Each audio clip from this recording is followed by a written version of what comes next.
بسم اللہ الرحمن الرحیم۔ حضرت سیدنا جابر رضی اللہ تعالی عنہ سے روایت ہے کہ ایک شخص رسول اللہ صلی اللہ علیہ وآلہ وسلم کے پاس آیا اور عرض کیا، یا رسول اللہ صلی اللہ علیہ وآلہ وسلم، وہ دو باتیں کون سی ہیں جو واجب کرتی ہیں جنت کو اور جہنم کو؟ آپ صلی اللہ علیہ وآلہ وسلم نے فرمایا، جو شخص مر جائے اور وہ اللہ کے ساتھ کسی کو شریک نہ کرتا ہو تو وہ جنت میں جائے گا، اور جو شخص مر جائے اور وہ اللہ کے ساتھ کسی کو شریک کرتا ہو تو وہ جہنم میں جائے گا۔ حضرت سیدنا ابو ہریرہ رضی اللہ تعالی عنہ سے روایت ہے کہ رسول اللہ صلی اللہ علیہ وآلہ وسلم نے ایک ڈھیر اناج کا راہ میں دیکھا۔ آپ صلی اللہ علیہ وآلہ وسلم نے اپنا ہاتھ اس کے اندر ڈالا تو انگلیوں پر تری آ گئی۔ آپ صلی اللہ علیہ وآلہ وسلم نے پوچھا، اے اناج کے مالک، یہ کیا ہے؟ وہ بولا، پانی پڑ گیا تھا یا رسول اللہ صلی اللہ علیہ وآلہ وسلم۔ آپ صلی اللہ علیہ وآلہ وسلم نے فرمایا، پھر تو نے اس بھیگے اناج کو اوپر کیوں نہ رکھا کہ لوگ دیکھ لیتے؟ جو شخص فریب کرے، دھوکہ دے، وہ مجھ سے کچھ تعلق نہیں رکھتا۔ حضرت سیدنا عبداللہ بن مسعود رضی اللہ تعالی عنہ سے روایت ہے کہ رسول اللہ صلی اللہ علیہ وآلہ وسلم نے فرمایا، ہم میں سے نہیں ہے وہ شخص جو گالوں کو پیٹے اور گریبان کو پھاڑے یا جاہلیت کے زمانے کی باتیں کرے۔ حذیفہ رضی اللہ تعالی عنہ کو خبر پہنچی کہ فلاں شخص بات لگا دیتا ہے، یعنی چغلی کھاتا ہے۔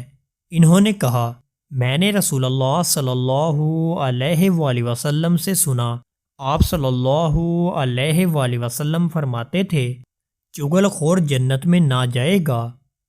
حضرت سیدنا ابو ذر رضی اللہ تعالی عنہ سے روایت ہے کہ رسول اللہ صلی اللہ علیہ وآلہ وسلم نے فرمایا، قیامت کے دن تین آدمیوں سے اللہ تعالی بات نہ کرے گا، نہ ان کی طرف دیکھے گا رحمت کی نگاہ سے، نہ ان کو پاک کرے گا گناہوں سے، اور ان کو دکھ کا عذاب ہوگا۔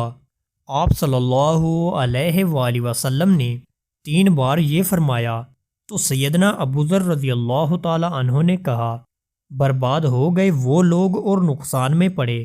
وہ کون ہے یا رسول اللہ صلی اللہ علیہ وآلہ وسلم؟ آپ صلی اللہ علیہ وآلہ وسلم نے فرمایا، ایک تو لٹکانے والا عذار کا، دوسرا احسان کر کے اس کو جتانے والا، تیسرا جھوٹی قسم کھا کر اپنے مال کی نکاسی کرنے والا۔ حضرت سیدنا ابو ہریرہ رضی اللہ تعالی عنہ سے روایت ہے کہ رسول اللہ صلی اللہ علیہ وآلہ وسلم نے فرمایا، 3 شخص ہیں جن سے اللہ تعالی قیامت میں نہ بولے گا، نہ ان کو دیکھے گا، نہ ان کو گناہ سے پاک کرے گا، اور ان کے لیے بڑے درد کا عذاب ہے۔ ایک تو وہ جو جنگل میں حاجت سے زیادہ پانی رکھتا ہو، پھر مسافر کو اس پانی سے روکے۔ دوسرا وہ جس نے کسی کے ہاتھ کوئی مال بیچا عصر کے بعد اور اللہ کی قسم کھائی کہ میں نے اتنے کو مول لیا ہے، اور خریدار نے سچ سمجھا اس کی بات کو، حالانکہ اتنے کا اس نے نہیں لیا تھا، یعنی جھوٹی قسم کھائی۔ اور عصر کے بعد کی تخصیص اس وجہ سے ہے کہ وہ متبرک وقت ہے فرشتوں کے جمع ہونے کا، یا وہ اصل وقت ہے خرید و فروخت کا۔ تیسرا وہ جس نے بیعت کی امام سے دنیا کی طمع سے، پھر اگر امام نے اس کو کچھ دیا دنیا کا مال تو اس نے اپنی بیعت پوری کی، اور جو نہ دیا تو پوری نہ کی، تو اس شخص نے دھوکہ دیا مسلمانوں کو بیعت کر کے کہ وہ اس کے عہد کے بھروسے رہے، اور یہ دنیا کی فکر میں تھا، عہد کی پرواہ نہ تھی۔ حضرت سیدنا عمر بن خطاب رضی اللہ تعالی عنہ سے روایت ہے، جب خیبر کا دن ہوا تو رسول اللہ صلی اللہ علیہ وآلہ وسلم کے کئی صحابہ اکرام رضی اللہ تعالی عنہم آئے اور کہنے لگے، فلاں شہید ہے اور فلاں شہید ہے، یہاں تک کہ گزرے ایک شخص پر تو کہا، یہ شہید ہے۔ رسول اللہ صلی اللہ علیہ وآلہ وسلم نے فرمایا، ہرگز نہیں، میں نے اس کو جہنم میں دیکھا، ایک چادر یا عبا کی چوری میں، یعنی چوری کی وجہ سے، پھر رسول اللہ صلی اللہ علیہ وآلہ وسلم نے فرمایا، اے خطاب کے بیٹے، اٹھ اور پکار دے لوگوں میں کہ جنت میں وہی جائیں گے جو ایماندار ہیں اور چور نہ جائیں گے۔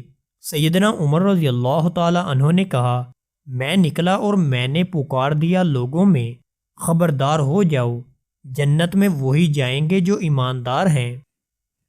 دوستو، اللہ تعالیٰ سے دعا ہے کہ اللہ تعالیٰ ہمیں ان احادیث مبارکہ پر عمل کرنے کی توفیق عطا فرمائے۔ آمین یا رب العالمین۔